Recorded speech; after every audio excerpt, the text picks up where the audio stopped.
Hello friends, नमस्कार। Judicial exam watcher channel से मैं राजेश कुमार सोनी। हम लोग पढ़ रहे हैं राजस्थान एपीओ के लिए इंग्लिश। और इंग्लिश में हम जो टॉपिक इस समय वीडियो के माध्यम से आप तक पहुंचा रहे हैं वो है नारेशन का। नारेशन के इसके पहले मैं 2 वीडियो दे चुका हूं और दोनों ही बहुत ही बेसिक वीडियो हैं। आपको नारेशन सीखने समझने के लिए कम से कम इतनी बेसिक जानकारी तो होनी चाहिए। तो इसके लिए आपको मेरे पिछले 2 वीडियो देखने पड़ेंगे। दूसरे वीडियो का ही ये तीसरा नारेशन का पार्ट है, जो दूसरे वीडियो के ठीक आगे से हम स्टार्ट कर रहे हैं। हमने दूसरे वीडियो में आपको ये बताया कि जो नारेशन होता है, नारेशन में जो डायरेक्ट स्पीच होती है, डायरेक्ट नारेशन को हम इनडायरेक्ट नारेशन में बदलने के लिए कम से कम कितने चेंज आपको करने पड़ते हैं या कितने चेंजेस पर आपको ध्यान देना चाहिए।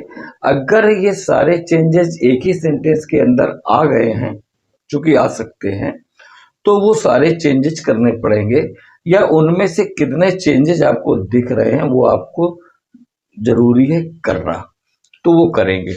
तो मैं इसके पहले नारेशन के टॉपिक में जो चेंजेस आपको करने हैं डायरेक्ट से इनडायरेक्ट बनाते समय, उसमें 1, 2, 3 बता चुका हूं।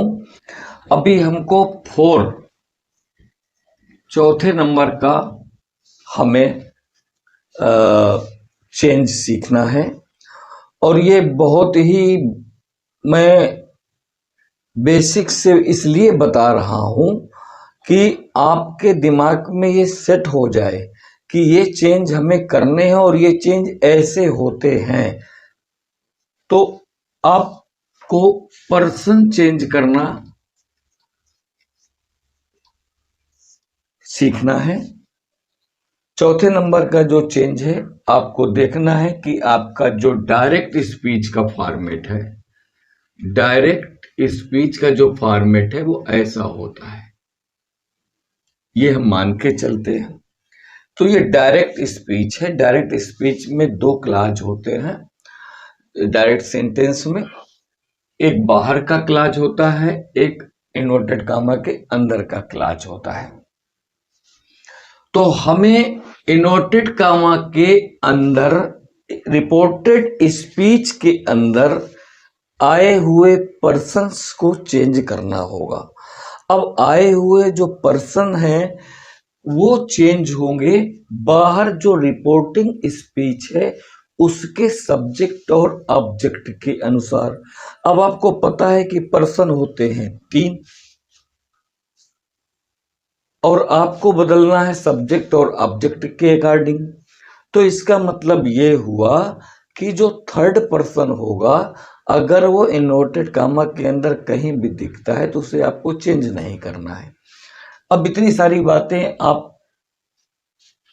याद रख पाएंगे, उसके लिए एक छोटी सी ट्रिक है।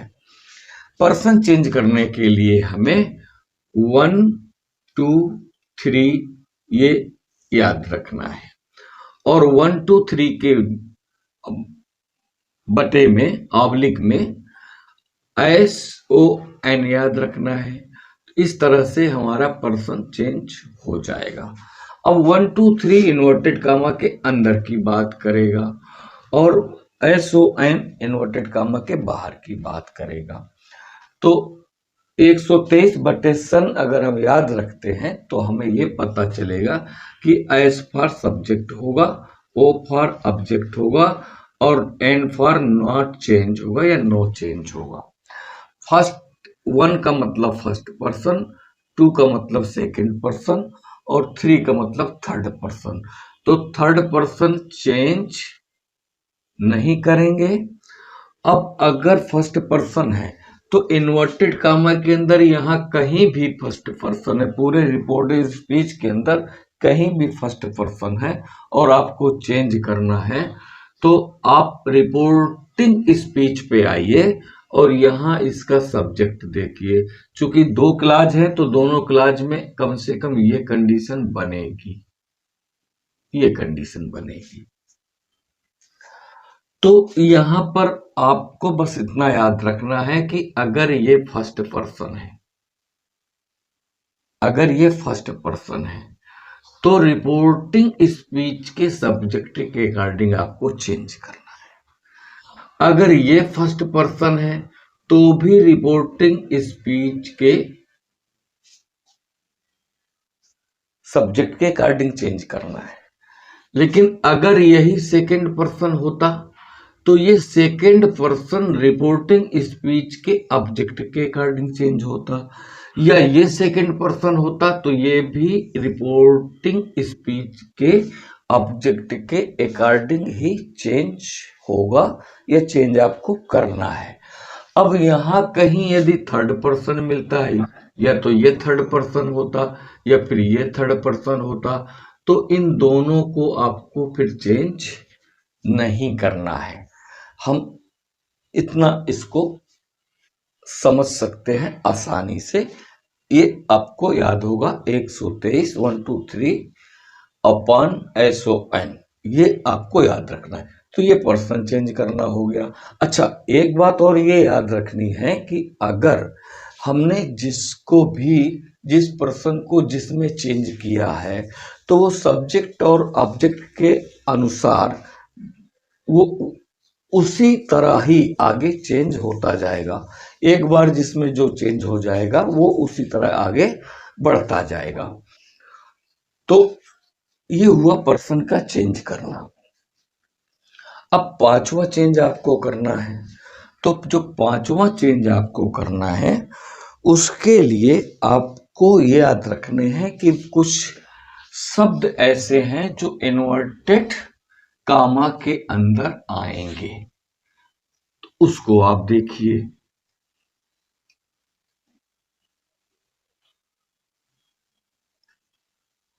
पांचवा चेंज आपको ये करना है कि कुछ ऐसे वर्ड है, ये फॉर्मेट है आपका डायरेक्ट,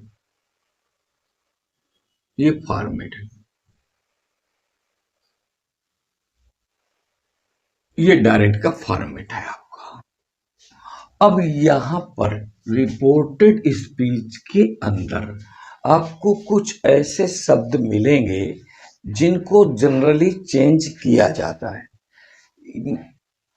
और ये भी याद रखेंगे कि कुछ ऐसे शब्द हैं जिनको हम पढ़ तो लेंगे कि इनको चेंज किया जाता है, लेकिन वो सदैव चेंज नहीं किए जाते हैं। किन्हीं परिस्थितियों में उनको चेंज नहीं भी करना होता है। तो अभी हम लिस्ट देखेंगे जिस कि इतने वर्ड्स हैं और इनको इसमें चेंज करना है, लेकिन इसके बाद हम उन्हीं वर्डों को, उन परिस्थितियों को भी देखेंगे जहां पर उनको चेंज नहीं करना है, और ऐसी ही चीजें एग्जाम में पूछी जाती है। तो ज्यादातर जो नरेशन जिस टाइप का आपके एग्जाम में पूछा जाएगा, हम एग्जाम्पल्स वही लेंगे जो पूछे जाएंगे लगभग। तो यहाँ देखिए, जैसे कि नाउ है, नाउ हो गया, ये सब इन्वर्टेड कामा के अंदर मिलने वाले वर्ड हैं जो आपको मिलेंगे उस स्पीच में। नाउ हो गया, एगो हो गया, टुडे हो गया, टुमारो हो गया, यस्टरडे हो गया। इस तरह के वर्ड मिलेंगे। कुछ और वर्ड हैं जिन्हें हम, नाउ हो गया, एगो हो गया, टुडो हो गया, टुमारो हो गया, यस्टरडे हो गया, लास्ट नाइट, लास्ट मंथ, कुछ भी लिखा होगा लास्ट वर्ड आएगा, जैसे लास्ट नाइट आ गया, या नेक्स्ट मंथ, या नेक्स्ट मॉर्निंग, नेक्स्ट डे, ये नेक्स्ट वर्ड मिलेगा, नेक्स्ट डे कर सकते हैं, नेक्स्ट मंथ कर सकते हैं, ठीक है। इस तरह के वर्ड आपको मिलेंगे। द डे बिफोर यस्टरडे भी हो सकता है लिखा हो, द डे बिफोर यस्टरडे भी, क्योंकि पूछने वाला तो कुछ भी पूछ देगा ना लिख करके। द डे आफ्टर टुमारो भी हो सकता है, द डे आफ्टर टुमारो भी हो सकता है। तो इन्हें हमें चेंज करना होगा। तो जनरल सेंस में जब ये आएंगे तो इन्हें आपको चेंज करना ही करना है, इसको मत भूल जाइएगा। तो नाउ को हम चेंज करेंगे तो देन लिख देंगे, एगो को चेंज करेंगे तो बिफोर लिख देंगे, बिफोर लिख देंगे। टुडे को चेंज करेंगे तो दैट डे लिख देंगे, दैट डे लिख देंगे। टुमारो को चेंज करेंगे तो द नेक्स्ट डे लिख देंगे, नेक्स्ट डे लिख देंगे, ठीक है। यस्टरडे को चेंज करेंगे तो द प्रीवियस डे लिख देंगे,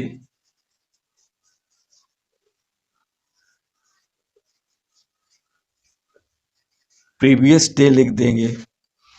लास्ट नाइट को हम द प्रीवियस नाइट लिख देंगे, द प्रीवियस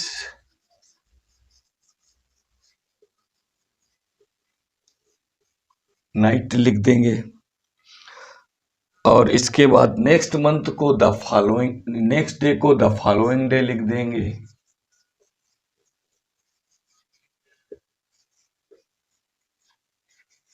फॉलोइंग डे लिख देंगे। और द डे बिफोर यस्टरडे का मतलब 2 दिन हो गया, तो हम यहां पर लिख देंगे 2 days before, 2 days before. The day before yesterday, अगर यहां देखें काउंट तो 2 दिन होते हैं, इसलिए हम उसको 2 डेज बिफोर में लिख देंगे। और इसी को हम द डे आफ्टर टुमारो, यानी कि ये फ्यूचर हो गया, तो लिख देंगे इन 2 डेज टाइम। इस तरह से हम इनको समझ सकते हैं। कहने का मतलब ये समझना क्या है, ये आपको लर्न ही कर लेना है। ये किस में क्या चेंज होगा ये आपको लर्न कर लेना है। इसलिए मैंने वो लगभग सारे वर्ड्स लिख दिए हैं जो जनरली हमें एग्जाम में डायरेक्ट स्पीच के अंदर मिल जाते हैं। क्योंकि एग्जामिनर जिस टाइप के सेंटेंस देता है उसमें वो आपसे ये परखना चाहता है कि वास्तव में आपको नारेशन की समझ है या नहीं। वो समझ देखना चाहता है, वो ये नहीं देखना चाहता कि आप रट्टे हुए हैं या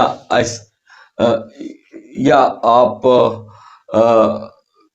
केवल काम चला रहे हैं। तो काम अगर अकेले चला रहे हैं तो कंपटीशन वाले डायरेक्ट से इनडायरेक्ट करने में आपको प्रॉब्लम जाएगी। तो कुछ विशेष चीजें जो मैं धीरे धीरे छोटे छोटे वीडियो के माध्यम से दे रहा हूं, आप वीडियो को सीरीज में देखिए तो चीजें कंफर्म होंगी। और मैं आपसे वादा करता हूं कि आपको बनेगा, आएगा। नहीं आता है, कोई प्रॉब्लम जाती है, आप कमेंट कर सकते हैं। तो एक ये लिस्ट देख लीजिए, ये 5 चेंज मैंने बताए हैं। तो ये 5 चेंज तो आपको करने ही करने हैं। आवश्यकता इस बात की है कि आप समझ पाए कि कहाँ क्या है, किसको देख करके क्या चेंज करना है।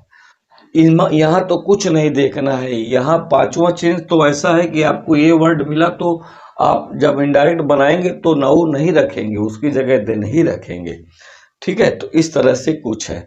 कभी कभी हम टुडे चेंज नहीं करते हैं, कभी कभी हम टुमारो चेंज नहीं करते हैं। अब ये क्यों चेंज नहीं करते हैं, इस चीज को भी हम आगे देखेंगे। एक चीज और है,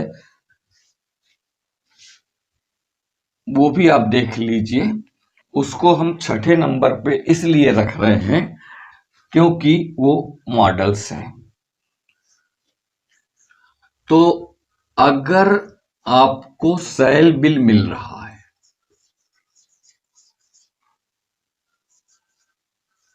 आज मेरी इंक खत्म है और मुझे याद नहीं थी और मैंने वीडियो बनाना शुरू कर दिया, इसलिए थोड़ा सा आप मेरे को कोऑपरेट कर लीजिएगा। आज सेल और बिल मिलता है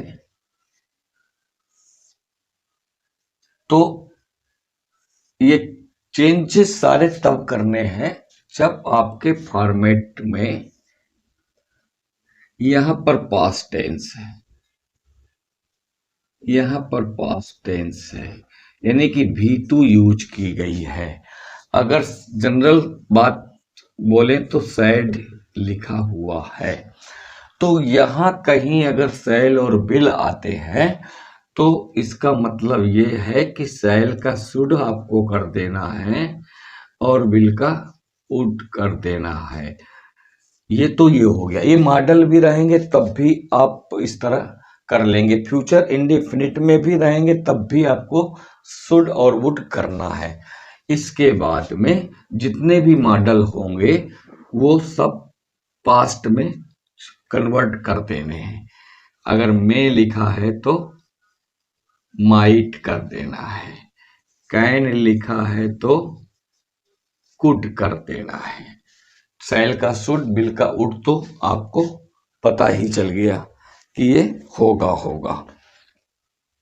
अगर मस्ट लिखा है तो मस्ट को मस्ट ही रहने दीजिए। अगर हैव टू लिखा है तो उसको हैड टू कर दीजिए। अगर हैव टू लिखा है तो इसको हैड टू कर दीजिए। ये इन्वर्टेड कामा के अंदर जो डायरेक्ट स्पीच है उसके अंदर जो रिपोर्टेड स्पीच है, रिपोर्टेड स्पीच में अगर में मिलता है और यहाँ रिपोर्टिंग वर्ब आपकी V2 है यानी कि पास्ट टेंस में है, तब आपको ये करना जरूरी है। ठीक है। और अगर ये रिपोर्टेड स्पीच के अंदर ही आपको शुड मिल जाता है तो आपको चेंज नहीं करना है। अगर रिपोर्टेड स्पीच के अंदर आपको मस्ट मिल जाता है तो चेंज नहीं करना है। तो अगर इसके अंदर शुड मिल जाता है तो आपको चेंज नहीं करना है, मस्ट मिल जाता है तो आपको चेंज नहीं करना है। लेकिन अगर आपको हैड टू मिल जाता है, हैड टू इन्वर्टेड कामा के अंदर रिपोर्टेड स्पीच में मिल जाता है तो आपको हैड टू लिखना पड़ेगा, ये करना पड़ेगा। और इसी तरह की कुछ यूजेज डायरेक्ट स्पीच में डाल के पूछ लेते हैं और वहां फिर गलती हो जाती है, क्योंकि हमें ये याद रखना है हैड टू को हैड टू में चेंज करना होगा वहां। और वहां हम अगर ये पता नहीं है तो फिर हम वहां हैड टू को चेंज ही नहीं करके आते हैं और गलती हो जाती है। तो इस तरह से ये 6 नंबर का चेंज जो आपको पता होना चाहिए कब करना है और कौन सा मॉडल किस पास्ट में, उसका पास्ट क्या होगा, कैसे चेंज कर देंगे। तो इस तरह से हमें कुछ वर्ड्स जो अभी 5वें नंबर पे हमने पढ़ा वो याद होने चाहिए और 6वें नंबर पे जो हमने पढ़ा ये भी हमें याद होना चाहिए। अब याद कर लीजिए या प्रैक्टिस करके आप अपने माइंड में सेट कर दीजिए। जो आप कर सकते हैं वो आप कर लीजिए, लेकिन इतना आपको पता होना चाहिए कम से कम। ये जो 1 2 3 4 5 6 चेंजेस मैंने वीडियो के माध्यम से आप लोगों तक पहुंचाए हैं। अगर आप नारेशन को अच्छी तरह समझना चाहते हैं तो ये 6 चेंज को पहले तो दिमाग में बिठा लीजिए और इसके बाद अब हम अगले वीडियो में ये देखेंगे कि इनको, ये जो इतने भी चेंजेस बताए हैं उनको हम अप्लाई कैसे करें, कैसे हम पता कर लें कि हमको ये ऐसा करेंगे तो ये चेंज होगा, ये चीज होगी तो ये चेंज होगा, ये हम पता कर लेंगे। तो कैसा लगा ये वीडियो? अगर अच्छा लगा है तो आप कमेंट करिए, लाइक करिए और मेरे चैनल को सब्सक्राइब भी कर सकते हैं अगर आपको मेरे वीडियो से प्रॉफिट होता है। नेक्स्ट में हम सेंटेंसेस लेंगे, कहाँ चेंज करना है, कहाँ चेंज नहीं करना है, इस पर हम डिस्कस करेंगे। तो कमेंट जरूर करिएगा। Thank you for watching.